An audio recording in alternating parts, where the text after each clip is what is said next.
vídeo de hoje eu queria falar para vocês sobre esse pedal aqui, que é o Bog, da Deep Trip. Deep Trip é uma empresa brasileira, em sede em São Paulo, e esse pedal é um fuzz.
Bom, esse é provavelmente um dos melhores fuzz que eu conheço, e é interessante também porque ele tem raízes num pedal antigo, um pedal conhecido, um pedal que a gente sabe qual é, que é o Fuzz Face. Bom, naquela era, nos anos 60, esse tipo de som tinha sido recém-descoberto, e muitas pessoas passaram a incorporar esse tipo de efeito de fuzz, né, nos seus sons de guitarra, e uma das pessoas a fazer isso com mais sucesso e veemência, e como é que eu falo isso, com um legado mais duradouro, foi Jimi Hendrix.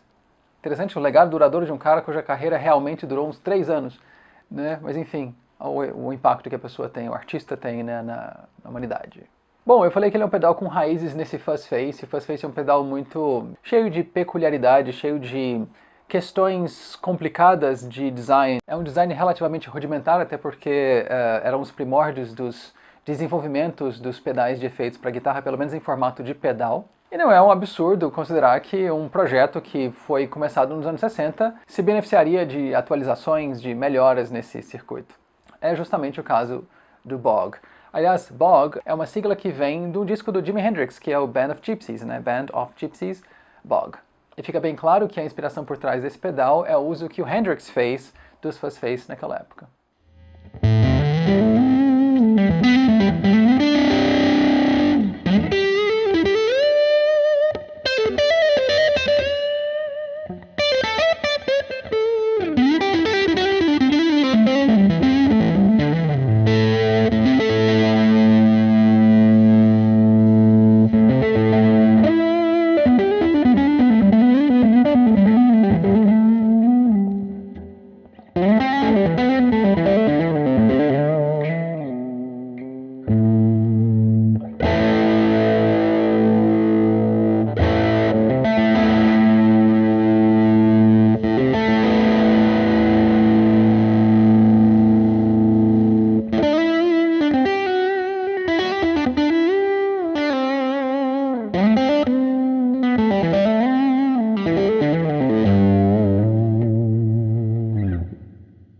Falando sobre atualizações desse circuito, desse pedal, dá para perceber que ele tem mais funções nos potenciômetros do que a gente costuma encontrar nos Fuzz Face tradicionais. Porque não só tem o volume e o fuzz, que a gente encontra nos originais, né? Mas ele tem também um controle de bias. E esse bias é um controle que interage especificamente com o timbre resultante, né? Não é um controle de tone, não é um controle de tone, né? Mas é um controle que impacta no seu timbre. Impacta no seu timbre a partir da limitação da voltagem que o pedal recebe. Ou seja, ele deixa de receber os 9 volts, aliás, é um pedal 9 volts, criando um som um pouco mais comprimido, um som com menos sustain, um som bastante, as pessoas chamam de splatty fuzz, uma coisa assim, um fuzz meio cuspido.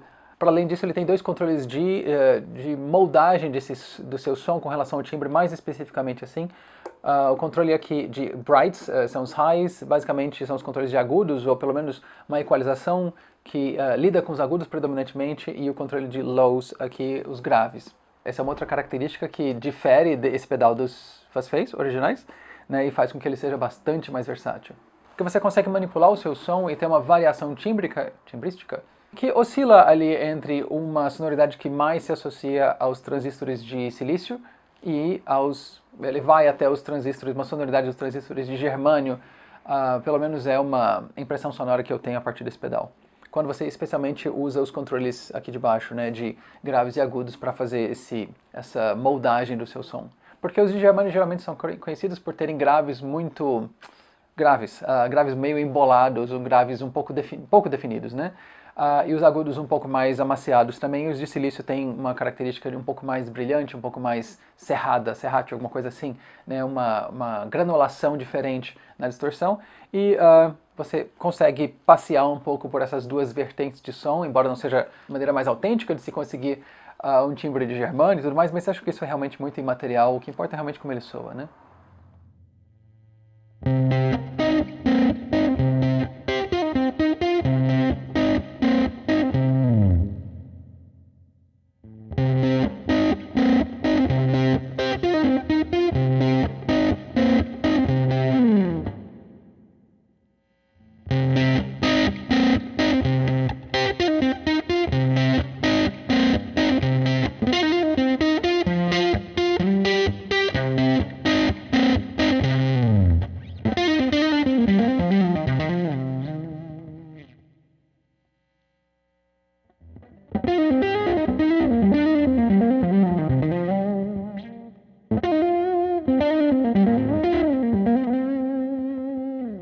Outra coisa interessante, ele é um pedal que resolve o problema que geralmente os fuzz face ou pedais derivados do fuzz face têm, que é, ele resolve um problema de impedância que você tem quando você coloca esse pedal depois de um outro pedal ou depois de um outro pedal que tem buffering especial.